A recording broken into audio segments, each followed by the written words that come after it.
Welcome to today's Explainer. I am absolutely thrilled about this one because we are looking at a story of total mind-bending extremes. We're going to trace the unbelievable journey of a brand that somehow bridged the gap between unimaginable poverty and the absolute pinnacle of global luxury. Today, we're unpacking the history, the brilliant innovations, and of course, the ruthless modern controversies behind a name I know you've all heard, Louis Vuitton. Okay, let's dive right into this. $12.8 billion. To put that into perspective, that was the staggering valuation of the Louis Vuitton brand in 2023. It is, without a doubt, the undisputed king of the luxury world.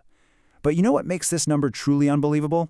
It isn't just the sheer scale of the money, it's where that wealth actually originated. Because it didn't start as some fancy boardroom. It started with a destitute teenager who barely had enough to eat. The contrast here is honestly hard to wrap your head around. Back in 1835, young Louis Vuitton was just a 13-year-old boy living in a rural farming family. After his mother tragically died when he was only 10 and facing severe mistreatment from his stepmother, he made a massive decision. He ran away. Without a single penny to his name, he set off on foot for Paris. That is a brutal, grueling 292-mile trek. It took him 2 full years to finish the journey. He survived by taking odd jobs in villages, sometimes starving, and often sleeping outside in damp forests. He literally walked from being a homeless runaway to laying the foundation of a global empire worn by the world's elite. Chapter 1. The Homeless Boxmaker. So how exactly does a runaway transform his luck in the bustling streets of Paris? Well, when Louis finally reached the city in 1837, the railway system was just starting to take off, and wealthy travelers desperately needed strong boxes to transport their stuff. Louis actually managed to score an apprenticeship under a boxmaker named Monsieur Marchal.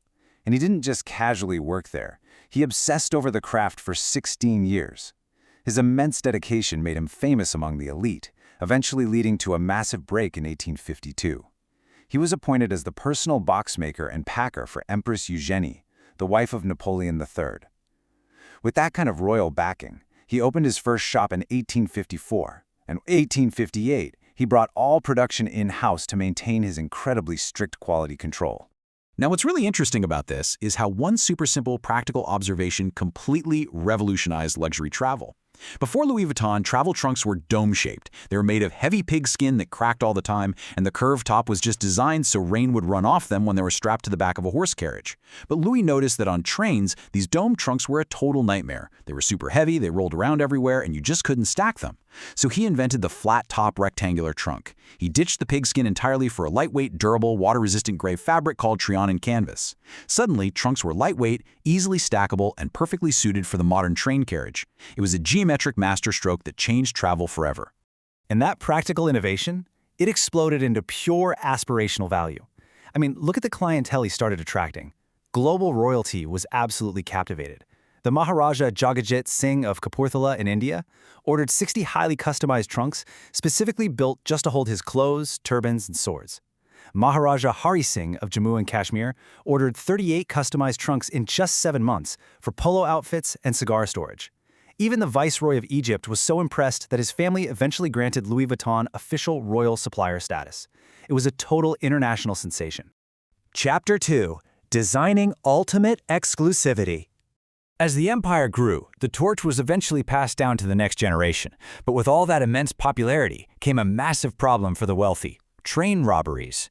Elites were traveling with priceless paintings and jewelry, and standard locks were just getting smashed by thieves. So Louis' son, Georges Vuitton, stepped up. He invented this revolutionary multi-pin tumbler lock that was virtually impossible to pick. But George wasn't just a great inventor, he was a master marketer. To prove the lock was invincible, he took out a newspaper ad boldly challenging the legendary escape artist Harry Houdini to break out of a locked Louis Vuitton trunk. Houdini actually declined the challenge, which, if you think about it, was the ultimate PR victory.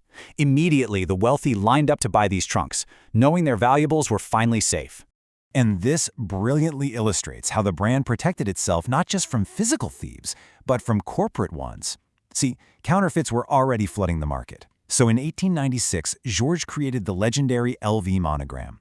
Inspired by Japanese floral motifs, he embedded his father's initials L and V into the design to honor him. But this was not just a pretty pattern. It was an intricate, highly calculated trap. Georges ensured the bags were 100% handmade with extremely precise, flawless pattern alignment. If a machine-made copy tried to replicate it, the alignment would be slightly off, instantly exposing the fake to anyone who knew what to look for. It was quite literally security masquerading as art. Chapter 3. A Dark Wartime Secret. But look, the brand's history isn't entirely about innovation and royalty. To truly understand this empire, we have to look at the shadows, too. During World War II, under the leadership of Louis's grandson Gaston Vuitton, the brand faced the brutal reality of the Nazi occupation of France. Now, the facts, as detailed in the book Louis Vuitton, The French Saga, present a pretty stark contrast. While the vast majority of the French resistance boycotted the Nazis by closing their businesses in protest, Louis Vuitton, alongside designer Coco Chanel, took a very different path. They stayed open. They collaborated with the Vichy regime, the puppet government set up by the Nazis, and even took special orders to produce propaganda items for them. Following the war and the revelation of the Holocaust, the public was understandably outraged. The company's historical defense for this dark chapter is classified as a survival tactic. Basically, their stance is that collaborating with the occupying forces was the absolute only way to ensure the business wasn't completely dismantled and erased from history. Regardless, it remains a deeply controversial and permanent scar on the brand's legacy. Chapter 4. The Hostile Corporate Takeover. All right, let's fast forward to the modern era, where the battlefield shifted from literal wars to corporate boardrooms. So the crucial point here is how the Vuitton family actually lost control of the very brand they built. By the 1980s, the company was publicly traded and absolutely terrified of being taken over. To protect themselves, Louis Vuitton merged with the drinks company Moet Hennessy to create the mega conglomerate LVMH. But almost immediately, brutal internal fighting erupted over who really called the shots. In a desperate move to tip the scales, LV executives invited a businessman named Bernard Arnault in as a quote-unquote friendly ally. It was a fatal miscalculation. Arnault secretly partnered with other corporate entities, quietly injecting an astonishing $2.2 billion to buy up majority shares. By 1989, his masterstroke was complete. He seized the company and completely ousted the original founding family from the board. Once Arnault was in the driver's seat, he went on a relentless conquering spree. He used two very aggressive strategies, vertical and horizontal expansion. Vertically, he expanded Louis Vuitton's umbrella into completely new categories, like high-end perfumes and watches, ensuring clients never really needed to leave the brand. Horizontally, he just outright bought the competition. He acquired massive rival brands like Bulgari and Tiffany to create this inescapable luxury monopoly. He even tried to secretly buy up shares to take over Gucci and Hermès, though those legacy families barely managed to fend him off through some pretty wild emergency maneuvers. It's kind of wild when you realize that Bernard Arnault has never actually founded a single company from scratch, not one.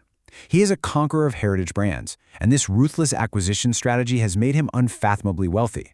Today, he sits firmly at the absolute top of the global wealth lists, with a net worth that frequently trades places with and completely rivals Elon Musk's. Chapter 5. The Real Price of Luxury. Let's take a look at the highly controversial playbook LVMH uses today to maintain their elite status.